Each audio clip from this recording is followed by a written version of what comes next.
Hello and welcome to the New Books Network. I'm Pierre. Art loves a crisis. So much so that I have previously used this sentence as a pithy introduction to more than one of my programs. Today, I'll be speaking with my guest about a crisis too, but this time, the crisis in art may be a symptom of a much more severe problem, the crisis of liberalism. Art After Liberalism by Nicholas Gamso is an account of creative practice at a moment of converging political and social rifts. The apparent failures of liberal thinking are a starting point for an inquiry into emerging ways of living, acting, and making art in the company of others. What happens when the framework of the nation-state, the figure of the enterprising individual, and the premise of limitless development can no longer be counted on to produce a world worth living in? It is increasingly clear that these commonplace liberal conceptions have failed to improve life in any lasting way. In fact, they conceal fundamental connections to enslavement, colonization, moral debt, and ecological devastation. Nick's book reflects on how art may decide what comes after liberalism. This is a question that has been on my mind a lot lately, and I wish that more artists and critics took it to heart. My conversation with Nick, inspired by his book, which we'll hear now, moves between critique and speculation. This is a mode of engagement that the current moment demands of us all. I'm very happy to say that Nicholas Gamso joins me now. Nick, welcome to the show. Hi, thanks for having me. Nick, we seem to be in a very post-liberal moment, or at least this is a term that comes up day by day. But before we get into any of this, I'd like to learn a little bit about you. Yes, well, I guess my background has always been interdisciplinary. My training, to the extent that I have training, was in a field called American Studies, which is a kind of interdisciplinary discourse. There was the old American Studies, which was very interested in questions of inherency. What is the American novel? What is the American sensibility? Mhm. And over the last 30 years, the discourse has really changed and is much more critical and attentive to some of the underlying systemic dimensions of American culture and politics. So, the US's relationship to empire, as well as more, I suppose, questions drawn from political theory. What is the nation state? What's the relationship between colonial settlement and indigenous peoples in the North American continent? How did the history of enslavement realize or produce modern American culture? And so, as I say, it is a very interdisciplinary field and very concerned with the question of liberalism, and kind of Mhm. gave me a vocabulary, I suppose, for thinking about liberalism. And not just in the sense, maybe it's worth saying, not just in the sense of, liberal versus conservative in terms of electoral politics, but liberalism as a philosophy that has grounding in world processes. Yeah, I think we're going to have to get to that Yeah. definition pretty soon. Continue. How did you get from this kind of critical perspectives to contemporary art? I mean, this field, I don't want to put too much stock in this particular field formation, because also I was thinking with art history, visual culture studies, what we call cultural studies and literary studies, but it is attentive to the ways that art and aesthetics produces social and political realities. So, I mean, I think, and I had always been very interested in space and geography and thinking about how art obtains in relationship to urban space. And I think a really pivotal moment for me in thinking about this was seeing Kara Walker's installation in 2014 Mm. in Brooklyn, which was this massive sphinx made out of sugar, which sat at the center of the Domino sugar refinery in Williamsburg, which is a neighborhood that has been completely transformed through private enterprise. It is Mm. one of the sites of gentrification in the United States. And I was struck by the idea that her work was thematizing not only the history of sugar in colonial modernity, but also the fact that racial capitalism lives on in the form of gentrification, and in a sense, in visual culture and in the field of representation. The thing about the piece was that people went to it. Many people went to it, I think, expecting something that was somber and created a scene of dignity or even enlightenment. But in fact, it was a work that completely aggravated differences and underlying hostilities. Mm. And to me, it was a commentary on the kind of false promises of liberalism. It was about the idea that cross-class and cross-race encounters would produce a sense of, again, enlightenment or mutual good feeling. And it really blew up that sensibility. And it was funded by the developers of the site. So it was, I think Walker was very conscious of all of this. So this kind of, once I saw this as being a commentary on liberalism, I thought, well, this is actually kind of a small part of something that is much bigger and very prevalent in the arts. Yeah, that's a beautiful introduction. As ever, I'll be able to put a link to an image of this work for Hmm. listeners. And even though Kara Walker doesn't feature in your book, Right. or at least she has escaped me, I think it's a beautiful way into thinking about the subject matter of the book, Hmm. that relationship between art's public functions as they are performed by art instantiations Yeah. in the public realm, usually with a weird mixture of institutional Hmm. validation and private and Hmm. public funding, Hmm. and a whole history of representation, a whole history of social outreach and social Right. utility. Right. But in so doing, whenever art turns out in those kind of spaces, it is also somehow very weirdly self referential, self Hmm. critical, Hmm. in a way that perhaps is hollow. I may be front loading quite a lot here with this question, but it would be good to start to unraveling some of those failures and some of those Yeah. definitions, the way that you do in the book. And before we nail them, maybe it would be good to look at another example. You open the book with a beautiful chapter. I say beautiful because actually I was really taken in by a lot of your writing Mm. style and the Thank way you. that you devote chapters to individual works or individual practices in a Hmm. way that is kind of rare in scholarship Mm. of the format that I Yeah. expected Right. of this book. So you start by writing about a public installation called Monument by the artist Manaf Halbuni from 2017. This is a Hmm. work that consists of three public buses, is that what they are, Hmm. that have been installed in the public square in Dresden in Germany, and they're installed sideways, so they're like Hmm. three obelisks. Hmm. And that's a work that, a little bit like Kara Walker's, points to many things happening at the same time. There's a history, there's a migrant crisis happening.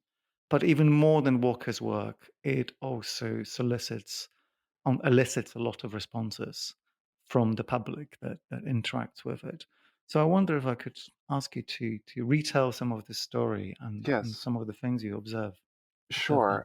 And first, what I would say is that Walker's piece is very resonant in the American context, Hmm. and again draws on the kind of history of the Americas and of colonial America. And I was curious to see other kinds of other sites, other points of convergence. I mean, the this introduction is called Convergences.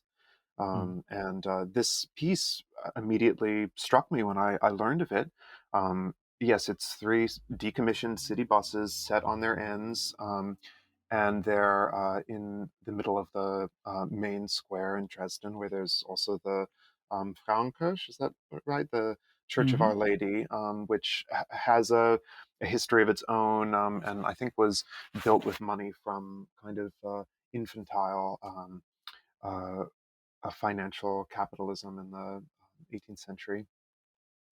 And the piece is meant to replicate three buses that are set that way in Aleppo, which was the Syrian city that was, ravaged by aerial Hmm. bombardment during the Syrian civil war, and was a site of a kind of proxy war, I suppose, between Russia and the West. And so there's a kind of colonial formation there as well.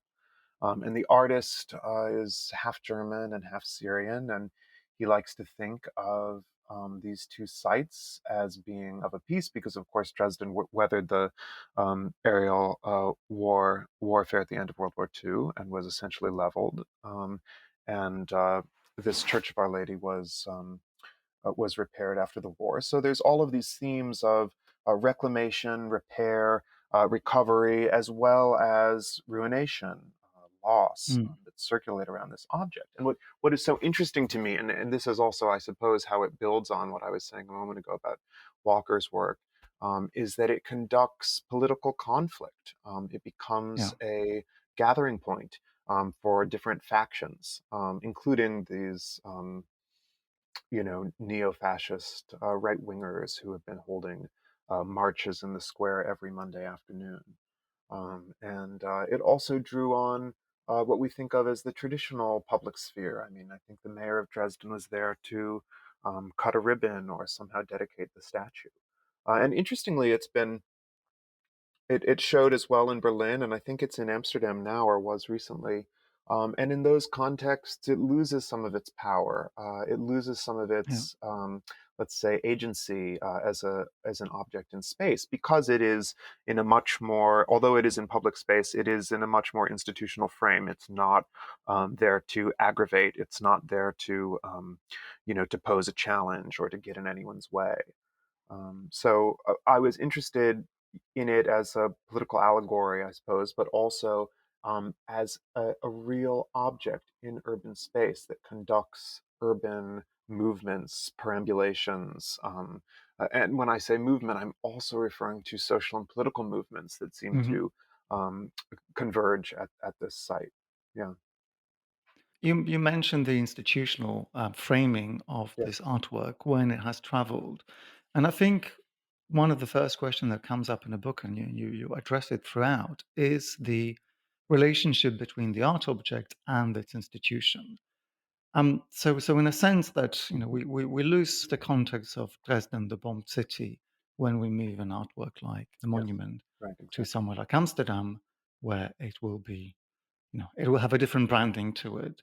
Right. That's only a thin metaphor for the fact that the institution already owns quite a lot of the discourse, owns quite Right. a lot of the power of any work by the sheer act of commissioning it.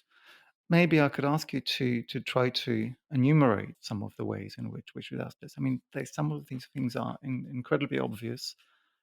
Institutional critiques and legacies Right. have exploded over the last few years, in as much as the art world seems to have completely turned Hmm. against the institutions. But I have a feeling that in a sense covers up for some of the more fundamental problems of art in its relationship to institutions when it comes to the delivering on the promise of liberalism. Yes. Well, I mean, I'm going to make the more conceptual statement first, which really just occurred to me, which is that um, like uh, institutions like museums, and also I think universities share this, require the same kind of legitimacy, popular legitimacy, as political institutions do. Yes, they are funded by Mhm. often very nefarious financial trusts, but in order for them to have wherewithal, in order for them to have influence, in order for artists to want to show their work there, they have to have these kind of extra institutional components. And that does rely on creating or drawing on a public. So, that's to say that institutions can be, therefore, they are mutable and they can be reproduced in certain ways, Mhm. and possibly they can be divorced from their financial entanglements. I mean, I suppose that's an open question, and you're kind of implying in the way you have introduced this topic that that's not enough, and that Mm. to run out a board member. We can talk about the controversy Yeah. of the Whitney, which I discuss in my book. To run out a board member is just a mere token, and that the institution's logics, the kind of ethos of the institution remains, and that's the thing that needs to be challenged.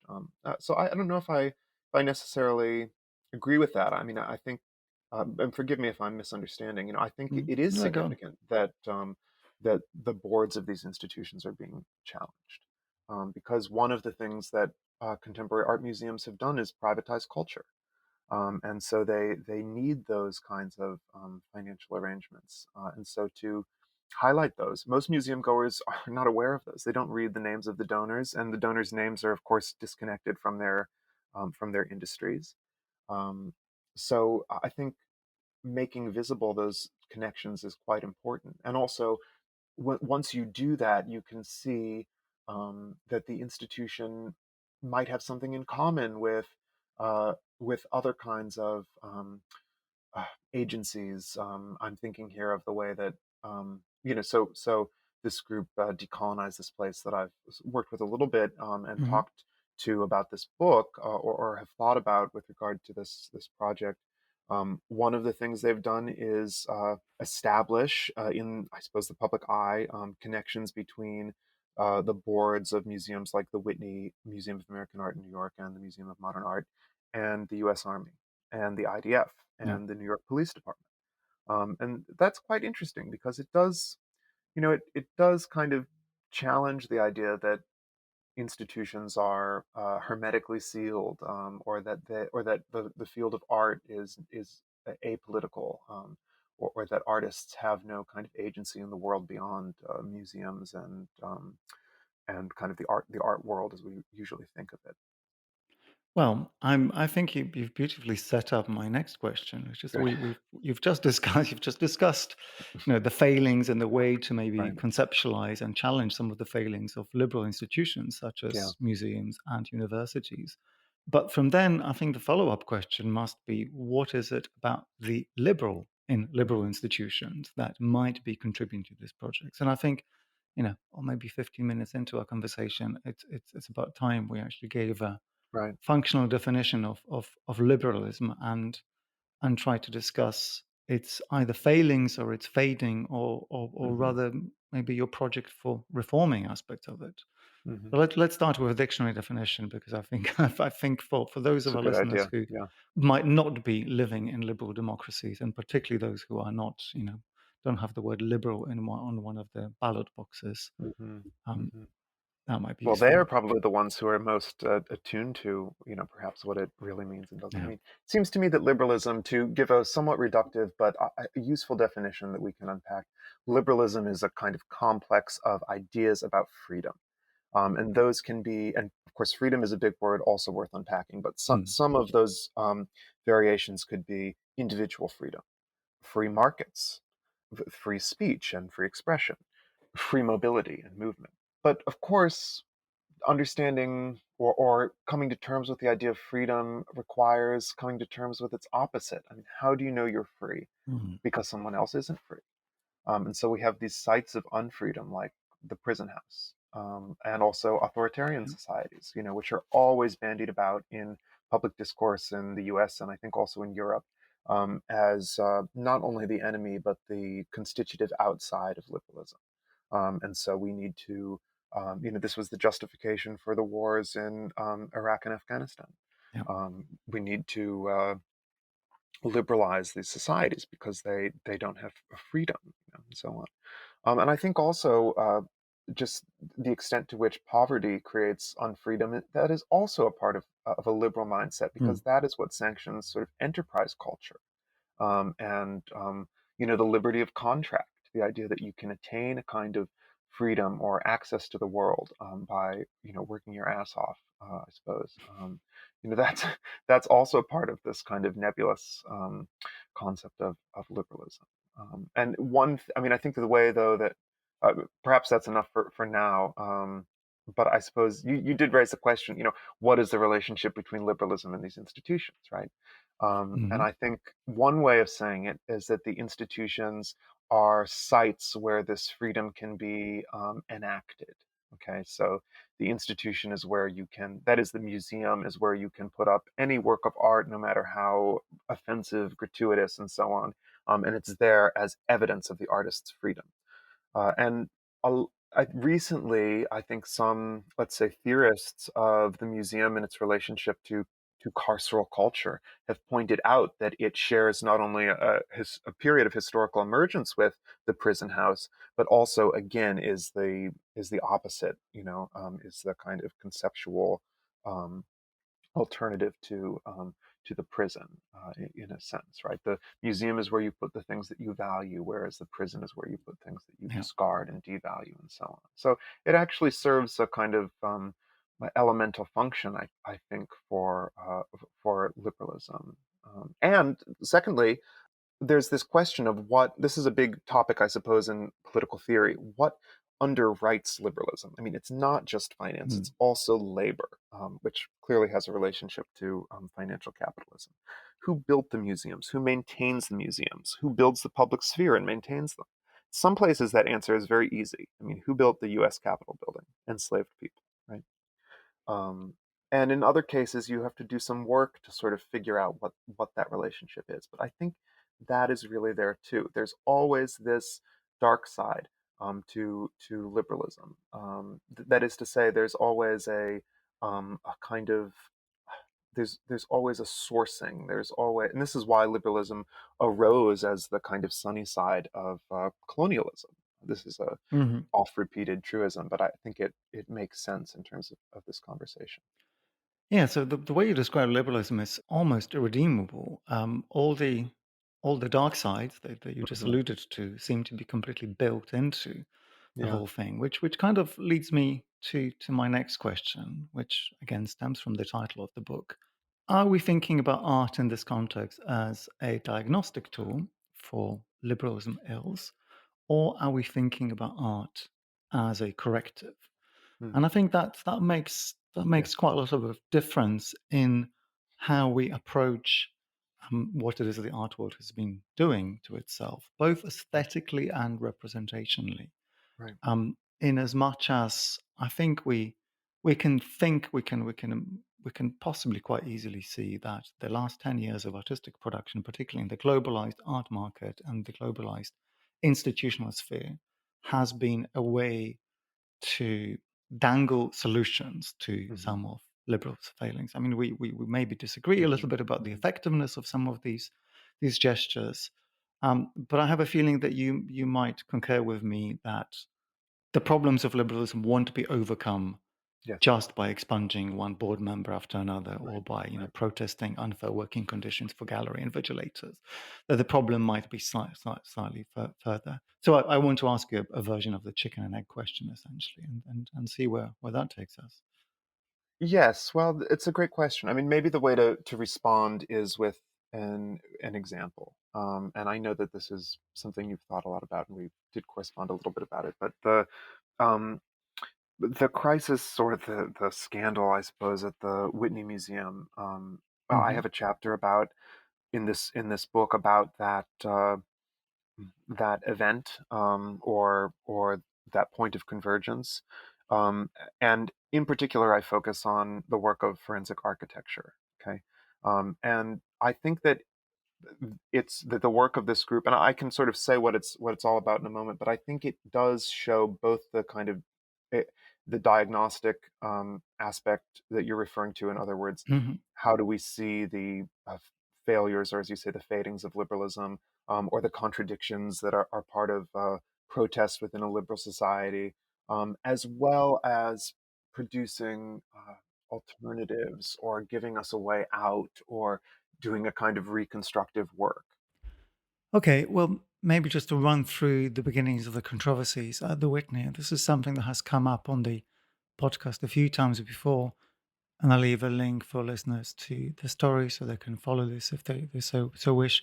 But basically, what happened is that one of the trustees of the Whitney, Warren Candace, was revealed to be a major shareholder of an arms manufacturing, arms trading company implicated in a bunch of potential human rights abuses. This sparked protests by groups like the Colonized Space that you mentioned, but culminated with a presentation of a work by Forensic Architecture at the Whitney Biennial. Forensic architecture, which is, of course, a group of, yes, architects, I suppose forensic scientists, other kinds of researchers, produced a film with Laura Poitras, who had made films about Edward Snowden and Julian Assange, in which they walked through the uses of this triple chaser tear gas in various sites. And the film is full of kind of high tech, dazzling imagery. There's Hmm. aspects of I mean, it's in some spaces it's been sort of trashed as this spectacle of forensic research. Yeah. Which is very evident. Forensic research is used all the time in much less glamorous contexts, and by lawyers and investigators and so on. So it's not exactly a novel idea. Um, and one of the ironies of this work, or contradictions you could say, is that it was commissioned by the curators of the biennial.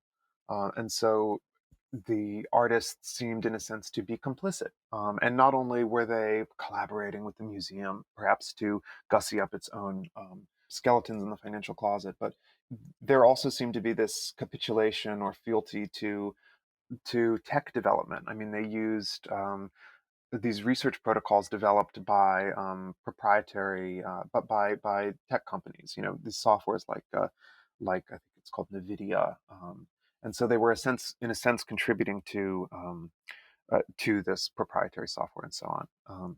So that's an example maybe of those contradictions are a way of identifying the, as you say, the contradictions of protest within a liberal public sphere, or protest in a museum space, or politically engaged art within a museum space. At the same time, it was part of this larger kind of social movement that involved the boycotts and artist pullouts. And this eventually led to this guy being essentially forced to resign from the board of Yeah. trustees. So there was an immediate outcome, and you could say, well, that's just one instance. The story isn't over, and that's all true. But you could also say, well, there was a momentum there. And what's kind of more interesting to me, and this is really, I suppose, the answer to your question about what alternatives to liberalism are there, or how do we think beyond the liberal public sphere. This activity created a liberal, or excuse me, it created a kind of counter public of people who were not associated with Hmm. the institution, and who were not the public of the Whitney Biennial, which you could think of as being a more institutional kind of public. And so that, to me, that kind of reconstructive work is one way of answering your question. So this piece did diagnose the contradictions and dilemmas associated with liberalism, but it also showed you the way that alternatives can form outside of institutions. Indeed, there was a transnational component, and this is one way that forensic architecture, you could say, aided in the protests. They did send people out into the field to, as I say in the book, lean over and pick up disused spent tear gas canisters, right? Including artists like Emily Jassir, but and organizations like Bet Salam, but uh, other kinds of people who were involved too. So it was a popular effort that happened to have one foot inside Hmm. the institution, and one could say that was, in some ways, that reflects the contradictions of doing socially engaged art or institutional critique. You could also say that this was intelligent because there was a foot in the institutional space, right? It's simply one example out of many different kind of tactics. I think what you've said is incredibly interesting. You've framed a couple of things in ways that I haven't quite considered. Before we move on, I want to give some explicit space to the way you define your project, because I think even in the first chapter of the book, you suggest that once we have diagnose some of the problems of liberalism, that some of which might be irredeemable, you do find a very concrete space for art and artistic practice itself to perform within all this. And I'm going to quote a little bit, and this might be a little Yes, bit, please. bit jarring out of context, but I think the language of, at least to give our listeners the kind of the flavor of the language that you use, is quite important. So the way that you describe the mission of the art is to move towards a horizontal and popular agency in the arts, and that would be a shift away from the symbol and referent and towards the Mhm. jumble of recalcitrant matter that comprises our world, or put differently, away from the representation and towards the phenomenology of relation. So I've already in a conversation, I think we've used ideas like representation a couple of times. Mhm. Maybe I could ask you to talk a little bit about the more abstract, more theoretical ways in which you think this kind of Yes, liberal crisis is described. And it struck me throughout the book that one of the thinkers that you refer to the most and you draw on quite heavily is Hannah Arendt. right. So how do these perspectives come together in your thinking about the current moment? Yes, well, thank you. Hannah Arendt certainly is a pivotal figure in the book. In a sense, I'm ambivalent about about her, given many of the things she said, especially later in her career. But she did give us a vocabulary for thinking about political phenomenology, and Hmm. especially in the context of liberalism, where there's so much attention on kind of individual feats, or on the representational dimensions of identity politics, which sometimes go nowhere, as we know. This interest in phenomenology, in relation, in appearance, in action, seems to me to be very, very useful. I mean, it is a way of channeling our interests in direct action into a wider frame, perhaps.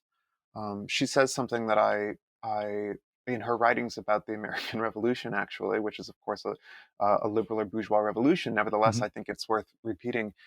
Seizing power is not about taking over institutions. It's about picking up power where it Mm. lies in the streets.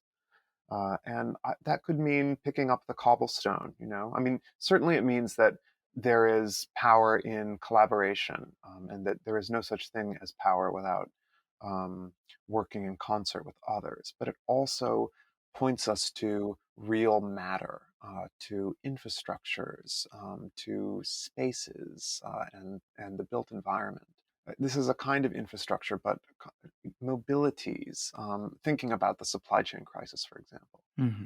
And this was really brought home to me by looking at the way that migrants have, for example, run through the Channel Tunnel between Yeah. the UK and France, right? And the huge obstructions that that caused. And Mm. obviously, since the beginning of the pandemic and with climate change as well, there's been a huge breakdown in the supply chain system, and in other kinds of infrastructure that is central to capitalism. So there's very practical reasons why I'm interested in that, but I also think it just gets us away from the idea that art is politically significant because of who the artist is, or what it shows, what it represents, and more. What's really more interesting to me is how it conducts bodies in space, or how Hmm. it transforms the spaces where it is situated. And this is also one of the reasons, in this book, I'm for the most part talking about well-known artists, and Mm. in some cases, this is true of forensic architecture. It's true of Wolfgang Tillmans. It's, I suppose, true of other artists who I discuss. In some ways, the celebrated nature of their work and persona gets in the way. And so I try to step back from the kind of biographical readings, and turn to what their works do to shape uh, social and political interactions. It's not a kind of immediate answer to the failures of liberalism or to the crises of liberalism. It is also a way of diagnosing the challenges of doing political work in the context of a liberalism that absorbs protest, and that sort of identifies actors and then turns them into institutional actors, as it were. Yeah. In other words, it identifies abolitionist actors and turns them into institutional actors. I think this Yeah. is a way around that. Yeah. That's, I think, the kind of crucial point. And I think it could be argued quite effortlessly that certain artistic practices are so easily co-opted, their critique is so Mhm. easily Mhm. co-opted into hegemonies that one would be surprised not to have seen that coming at Right. certain points. And it could well be argued that forensic architecture has already entered that status Yes. Right. by the time it's anywhere near the Whitney. The one thing I would say is that, the Palestinian question really is central to Eyal's work That's A.L. Wiseman, the founder and director of forensic architecture. and to his thinking. And that's true for a lot of left wing Israeli academics. I Yeah. don't think that he's an exception in that way. But No. given that the state of Israel is so often used or is so often presented as a kind of rationale for state building, even though it is so transparently racist and colonial and problematic and so on. Mm. That in and of itself is a useful critique of liberalism. So, yes, there are Yeah. certain actors who can become institutionalized, but I feel that certain discourses really resist institutional absorption. Perhaps we disagree, but I don't know if I disagree. It's just I wonder whether part of liberalism isn't to have the archetypal problem stay exactly where it is. I mean, it Mhm, might play to liberalism as liberalism failing advantages, or rather, the mhm, neoliberal project mhm. for institutions, while they still have some power to enact true liberal values, as you described them earlier, for those energies to be wasted on a game that's essentially rigged. Right, That, of course, right. in no way invalidates any of the activism and the experiences of the people on the ground and the realities of the politics that has ensued for decades. But I wonder whether liberalism itself doesn't necessitate, in the same way that you described the fact that the freedom requires an unfreedom, whether it isn't almost inevitable. Maybe I'm just in a very, maybe I'm having my teenage nihilist No, I days. think that you make a good point. I think you make a good point. I just think it's important to, well, to, I don't know if I'm using the metaphor correctly, see the forest for the trees. In other words, Mm, yes, we can get hung up on institutional manifestations of liberalism or liberalism in popular culture or in the field of the fine arts. But at the end of the day, I suppose what matters most to me is questions of justice and people's mm, lives, you know? And so I don't care if an anti-Zionist becomes a celebrity within the space of the arts. What's more interesting to me is sort of, does he also aid in the project of anti-Zionism mm. simultaneously? Well, I do actually have a follow-up question to that, because I Yeah. think one of the things that we should be appending here is whether they make art and whether they make art that can be described as good Hmm. in any possible sense. And I mean, maybe it was a slightly tired kind of category. Does the Hmm. effectiveness, the impact of politically motivated artistic practices matter to its quality? But it does seem to me how quite often that question of aesthetics being another kind of bogeyman word, completely goes out of the question. And I think there we might possibly be dropping the ball a little bit, Hmm. because if the political activity that, I don't disagree with you, continues to be valuable, I don't care if IL achieves his political gains in one sphere or another. That's up to him. That is his politics, and kudos to Hmm. him for pursuing his politics using the resources that he has made available to himself. But I do care when the institutions of art and art itself, the aesthetic aspects of artistic practices, become impoverished because they have Hmm. become locked into that battle Hmm. of liberal institutions, which I wonder whether isn't a losing game overall. I'm unfortunately, I lack the metaphor to go back to your earlier question of freedoms versus unfreedoms, but I think this could also be framed in a similar way. Yes. Yes. For what is it that we're not seeing in the museum for us to be able to reproduce the conversation from the 24-hour news Mhm. cycle on the question Mhm. of Israel and Palestine. Well, I think I understand the question that you're posing, and I've been asked it before regarding this book and other works. In other words, the more of a comment, I suppose, that one person has said to me, um, you're talking about works that I don't want to look at, right? And there's no beauty or kind of aesthetic merit to some of the works that you're talking about. I mean, I suppose in a way it's debatable. For me, the reason why I'm intrigued by these works is, yes, because they're interesting, which is obviously a catch-all Mm, word, but one worth pausing over. I mean, they do animate my consciousness. They do make me think harder about what appears within the frame of the work, perhaps, and also what the artist might be drawing on, or what I, as a viewer, or others are experiencing. I find those questions intensely interesting. Um, is that aesthetic? Mm, I mean, it is. I suppose a sensation I have, a yeah. thrill that I get from looking at some of the artworks.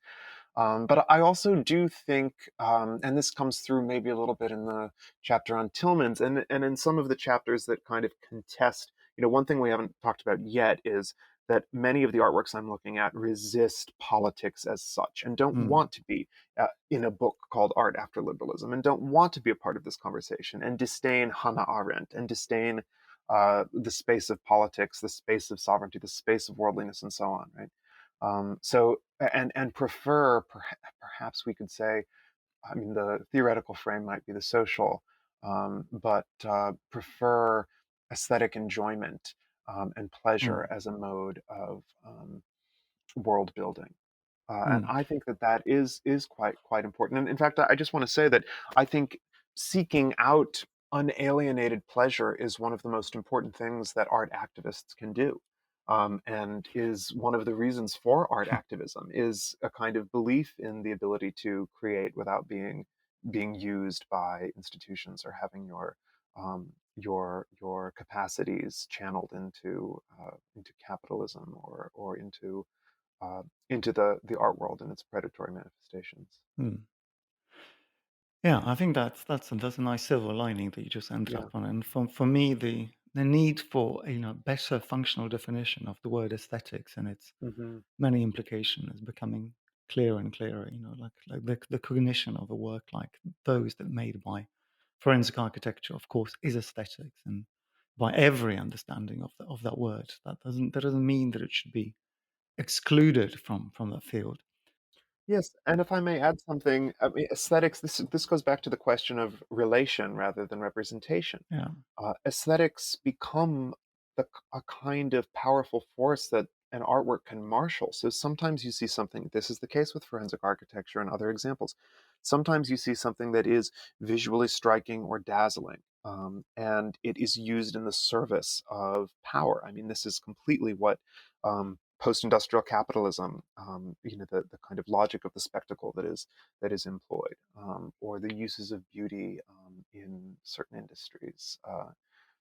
On the other hand, those forces can be used mm, to create or to induce political commitments, to attract a kind of counterpublic, to bring about a sharing or a kind of consciousness. So I think that aesthetics one doesn't have to um, separate aesthetics and politics. I see the Mm. two realms as being very complementary in certain ways.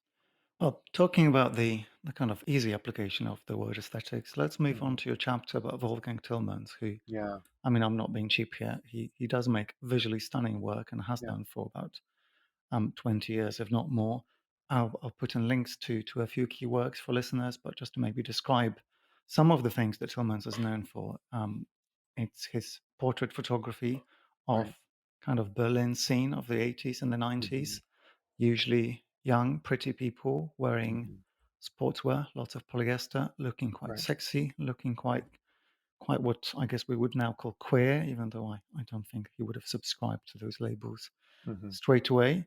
And Tillman's had quite a big presence in London over the last 20 years. And in particular, he came back to the fore in 2016 when he was one of the people spearheading campaigns for Britain to remain within the You're European right. Union, producing a whole bunch of posters with slogans like "No man is an island." I mean, he did not succeed, Hmm. which I think he bemoans in many interviews. But I really enjoy the way in which you try to bring his politics, and I'm going to posit that Tillmans is not only an example of a liberal artist, but he's also an example of the perfect neoliberal artist in many Hmm. senses. So the way you bring his aesthetic work and, or rather, the work itself, the work that doesn't explicitly say vote X or Y or fix this particular social problem, with his politics proper. Yes, I think that it's a successful reading. Mm, And he certainly is. I mean, that is a case where, yes, looking at his work, and in particular the more didactic work associated with Brexit and some of his, I mean, he's a writer too. A lot of his kind of political commentary, um, is symptomatic of the contradictions of liberalism or of the kind of failures of liberalism, or the challenges of being a politically engaged artist, but also being a celebrity essentially. And at the same time, I do think there's something. I mean, as you say, the work is visually stunning, but also um, it it is attractive. I mean, it mm, is. It does do that work of drawing an audience together or conducting group of spectators into a space. It thematizes bodies in motion. It gives us um, a kind of point or an anchor for the phenomenology of relation. It does this in a way, and often in counterpoint with liberalism. So one of the things I talk about, maybe I should just spell it out a bit. Yes, he has this series of posters that are around Brexit, and he was, a champion of Remain. At other points, he's done these kind of travelogues, going, for example, to St. Petersburg, and also he spent a lot of time in Africa. He just had a show in Lagos, where he appears to be a sort of emissary from the Free West, showing the clean and sparkling image of the kind of queer success story, and offers a hand to people who are in need. But what is so interesting to me about certain projects like that, in particular his work in St. Petersburg, is that it was a counterpoint to a show at the Hermitage Museum. And so it does exist in relation to his institutional validity. And he sort of took the opportunity to build those bridges um, with the people who he worked with. Yes, that is a kind of liberal gesture. I think he's conscious of his status as a major figure and someone who has been validated by institutions. Yes, yes. But again, what is most kind of interesting to me and compelling and perhaps recursive is the way that he thinks about materiality, infrastructure, mobilities infrastructures. I mean, all of these images on airplanes, on trains, and so on. He's really helping us to grapple with the idea of the world, not just as a totality, but as something one can be embedded in. And I think that, I feel strongly the desire to defend him, because while I share some of the ambivalence about some of his political statements, I think it comes from a place of really wanting to engage with the world and to be a political actor, and not to be kind of sheltered in his celebrity, as a lot of artists are, and as a lot of people in politics certainly are. So I admire that worldliness, and it comes from a particular position and a sensibility that I think was learned through engaging in queer subculture, and that's kind of what I argue in the book. Um, and also, Mm, he's showing us, in political theory, there's this anxiety around the category of the social. Hannah Arendt, for example, has argued that the social is the site of inaction, right? mm, It's a kind of sphere of, and she's talking in part about social reproduction, but also spaces of social life. And she's gotten chewed out by, various feminist theorists, for example, because of that. And I agree with the critique. I mean, not her critique. In other words, the critique of her work or of politics. It has to engage, if not encompass, the sphere of the social as well. And I think he's showing us why that is the space of the club, of the bar, of the festival, of friendship.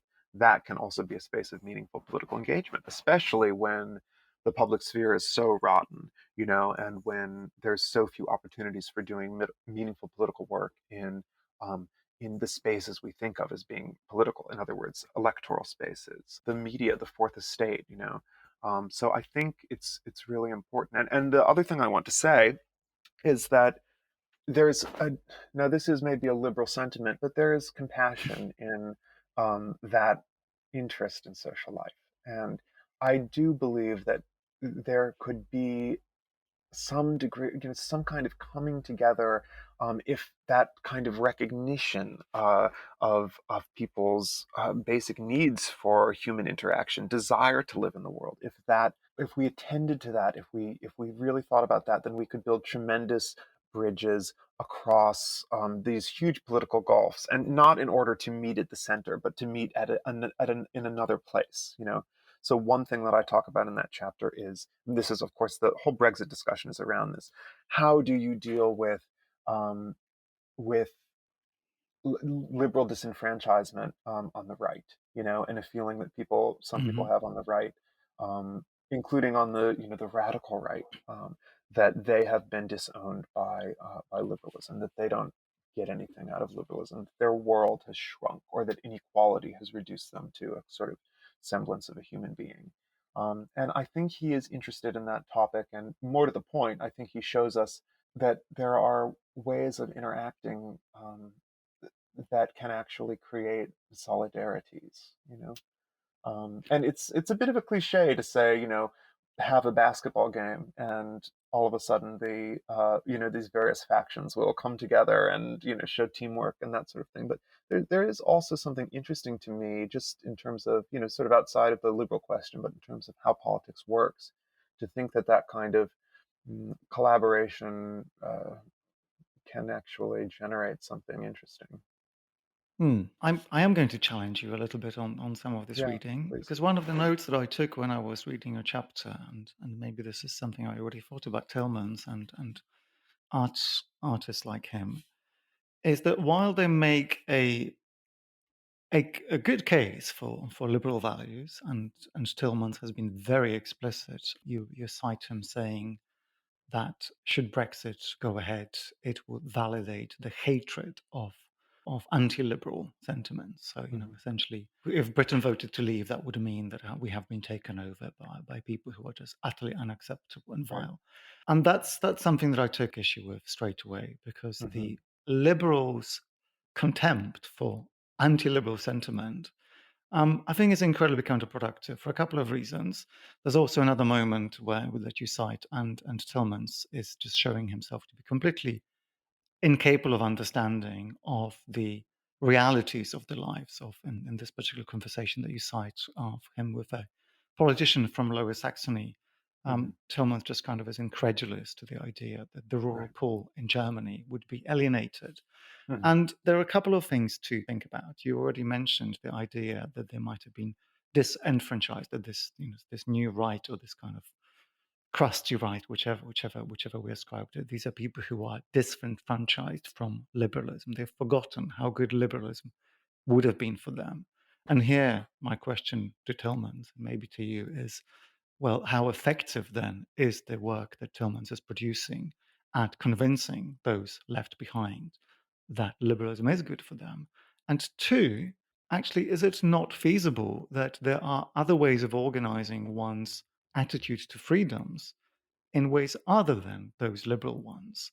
And of course, it's a kind of very quick talking point to start descending into conversations about the undesirability of racism, homophobia, etc., as again you cite Tillman's doing.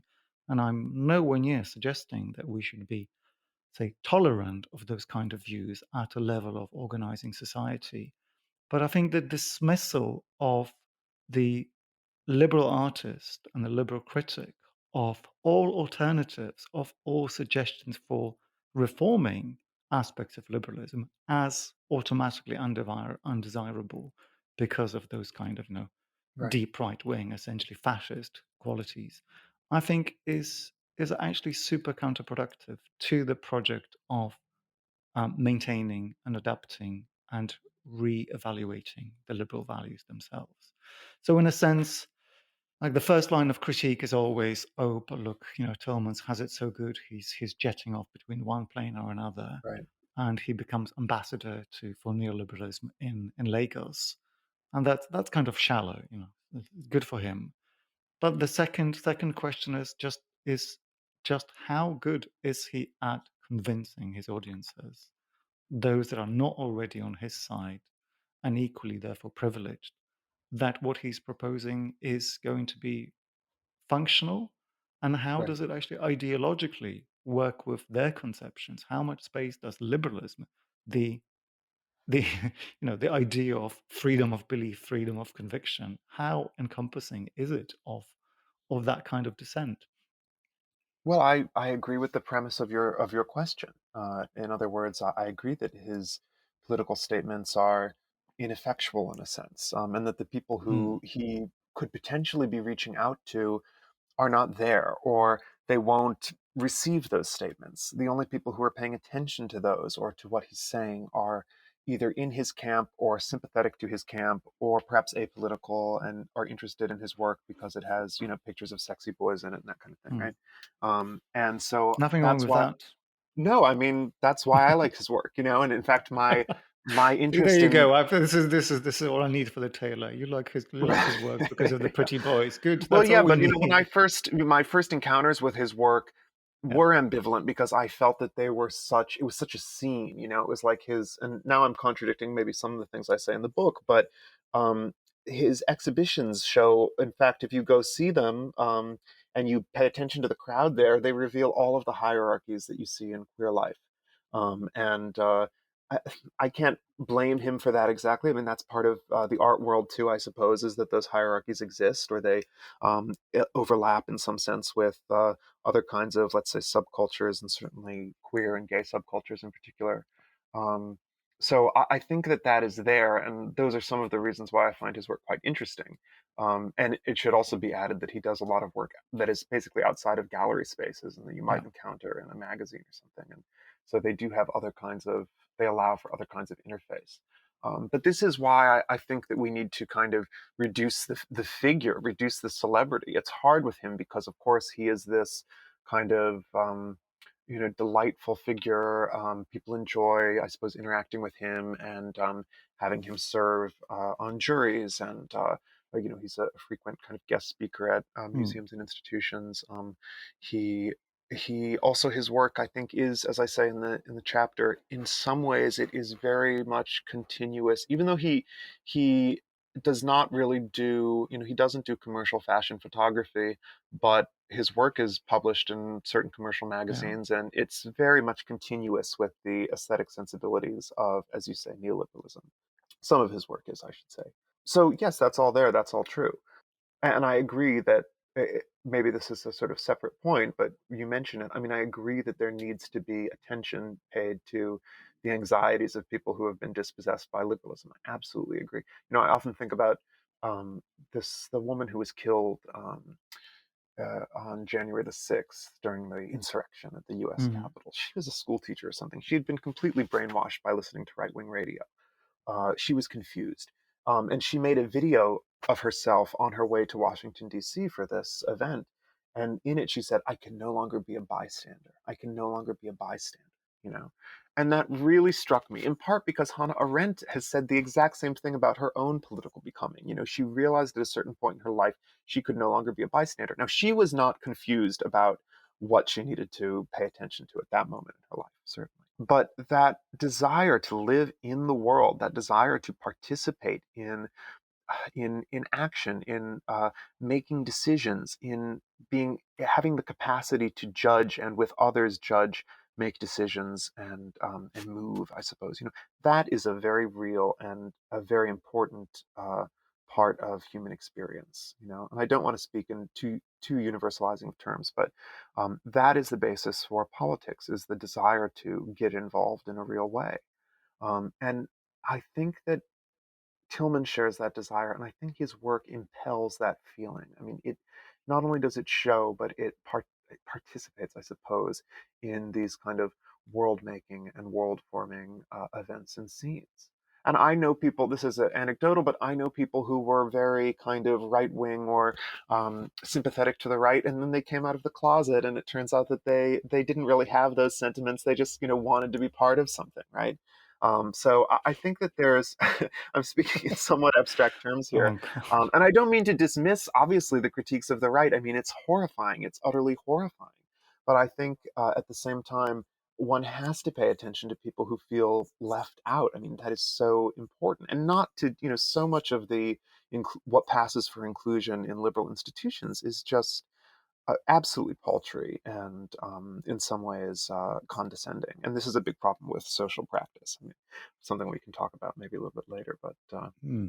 does that make sense? Does that answer your Yeah, question? it makes sense. I was laughing slightly because I have quite fundamental disagreements with some of your attitudes, and I don't particularly want to go on record and make it sound like I'm have any defenses of any of the particularities of political demagoguery that you might have alluded to.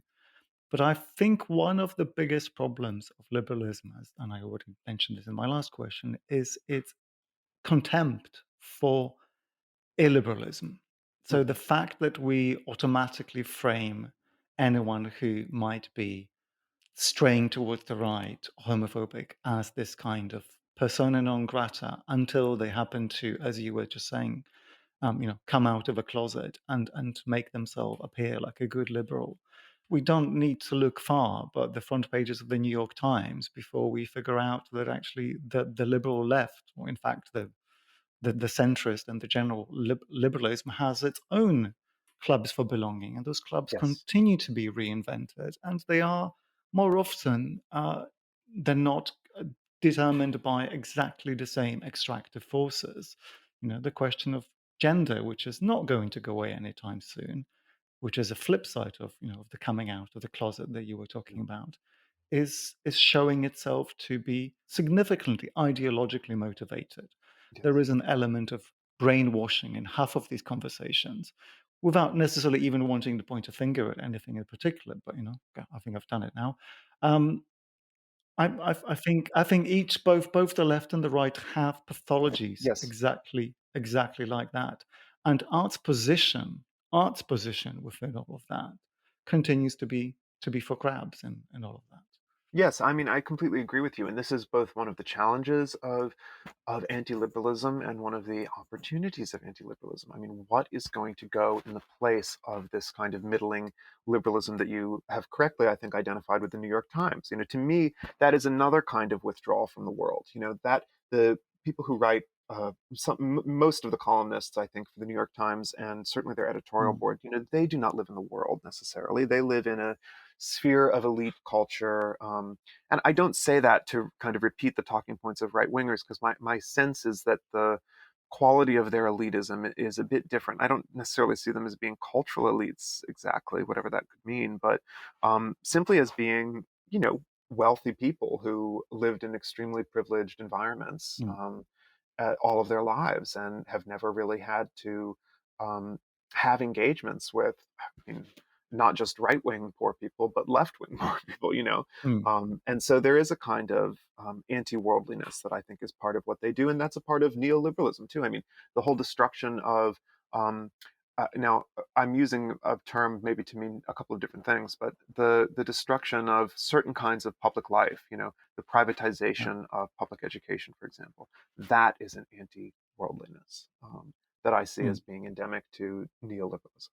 And I also do agree with you that the left falls victim to this same kind of confusion, or people on the left, certain people on the left fall victim to this.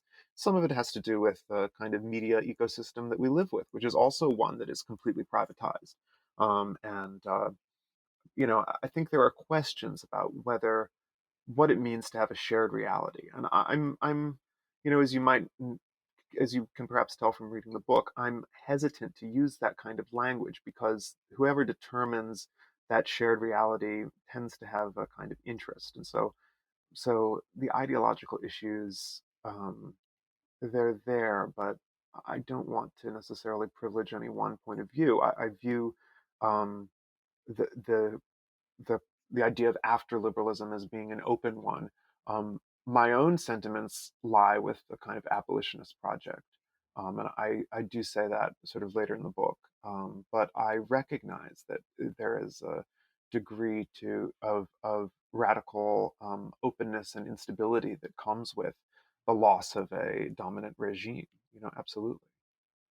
Well, I think we're in a very good place actually now. Then Yeah. even if we don't necessarily agree as to what is the most likely outcome of this current moment, I think I can count on you in whatever the next revolution is, at least to Yes. understand, at least to wave the flag forwards for a radical reform of Mhm. liberalism. And I mean, I'm slightly joking here, but we've corresponded a little bit in as much as the question of what comes after liberalism seems to Yes. be at the moment being answered in the media with the words post-liberalism, which of course doesn't actually mean we're figuring it out. It's a term that has already had the defined meaning in the 1980s, and it Right. sort of harks back to a certain type of Thatcherism and Reagan politics, which maybe is something that we might get to see a cosplay of in UK politics in the near Yeah. future.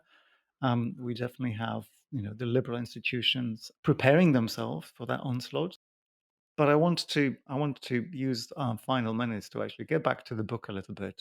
Yeah. We've done this kind of what happens next in the world, but I don't think we've covered quite a lot of the world yet. I was struck, and we've already alluded to this. I was struck by how Eurocentric some of your case studies are, Mhm. and that's interesting in itself. It's interesting how maybe the American artwork doesn't produce nearly as many examples of this kind of friction moment, even though, of course, the forensic architecture affair took place in New York.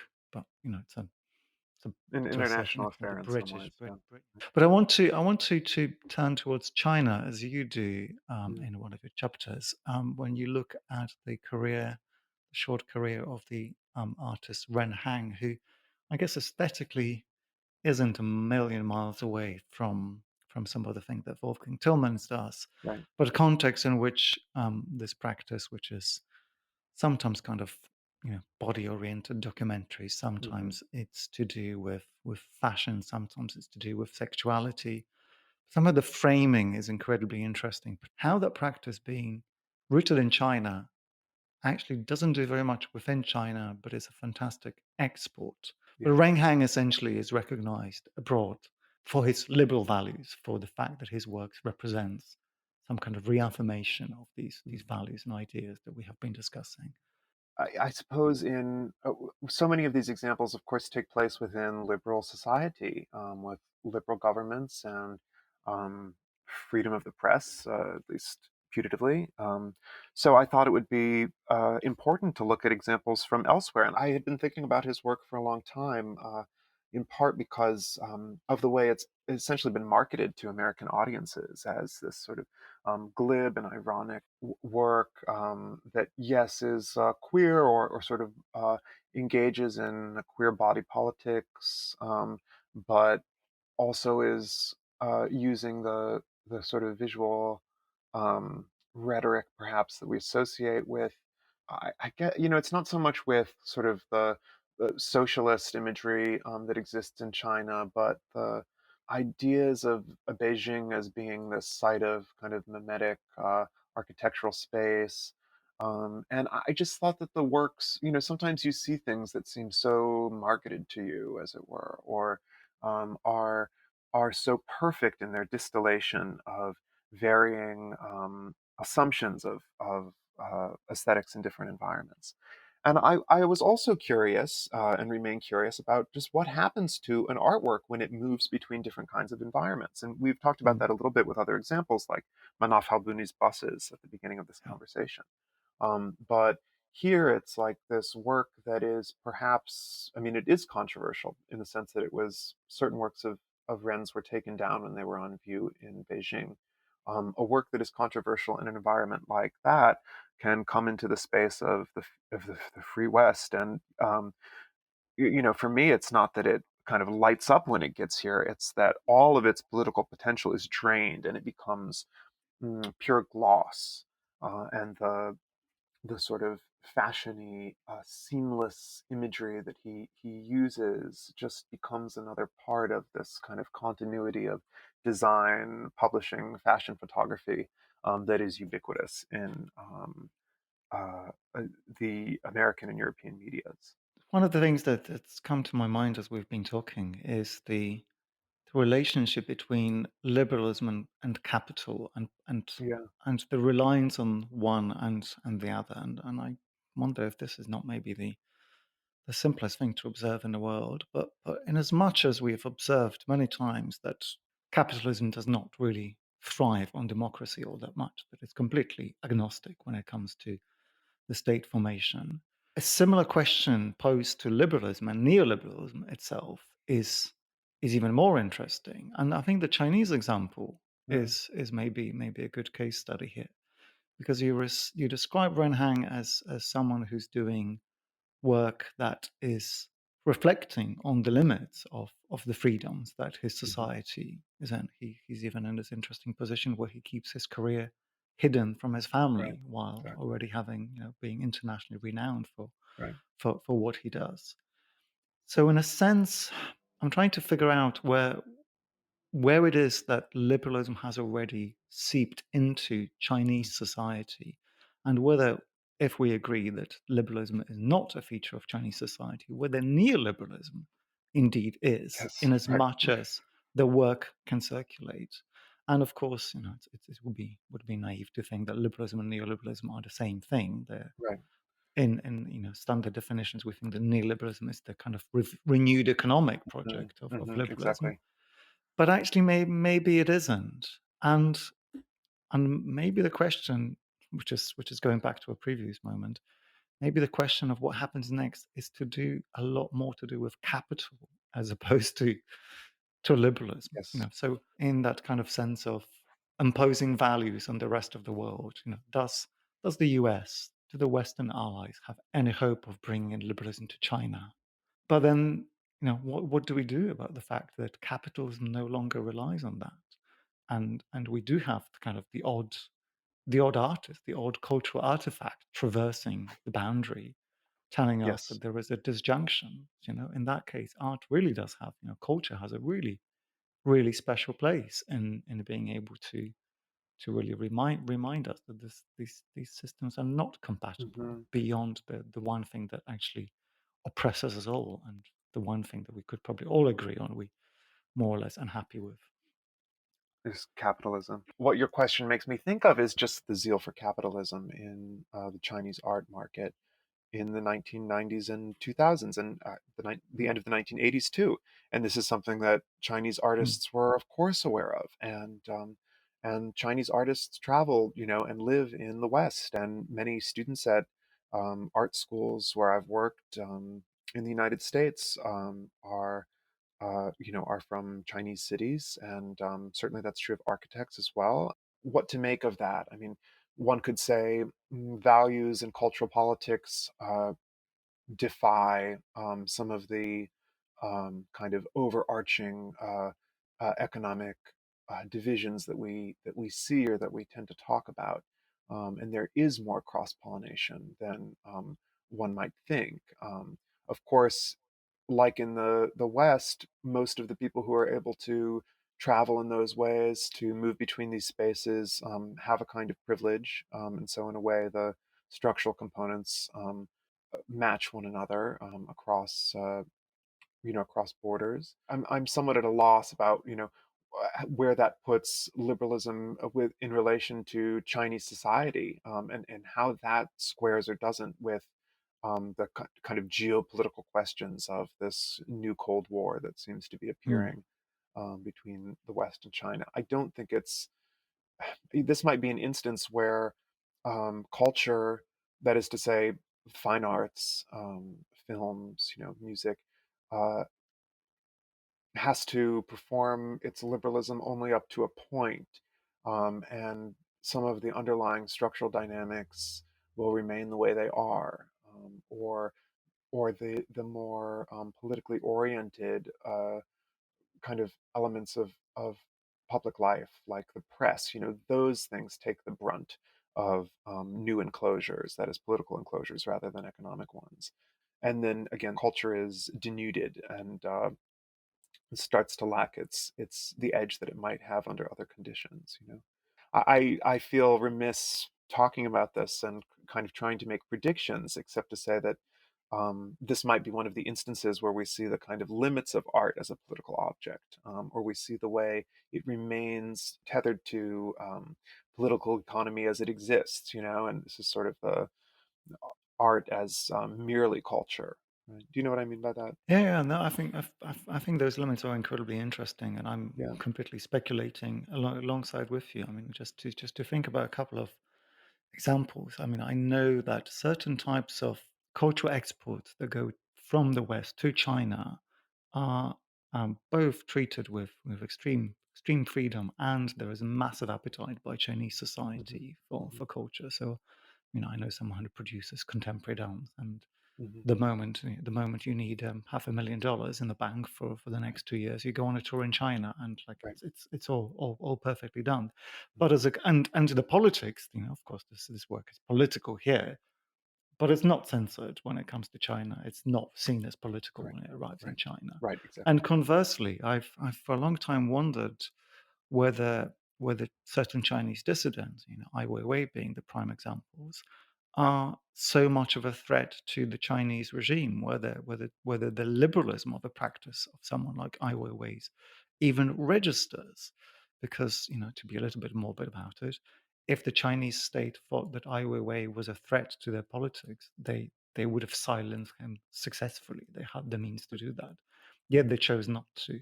So, we have plenty of examples, I think, of where these limits are quite hard, and art Yes. doesn't produce a politics. Yes, I agree with you, and I very much take your point and agree with your point about in a politicized society, that is, in a society that emphasizes the normative aspects of politics, public demonstrations, Mm, party loyalty, the kind of performance of politics in that sense.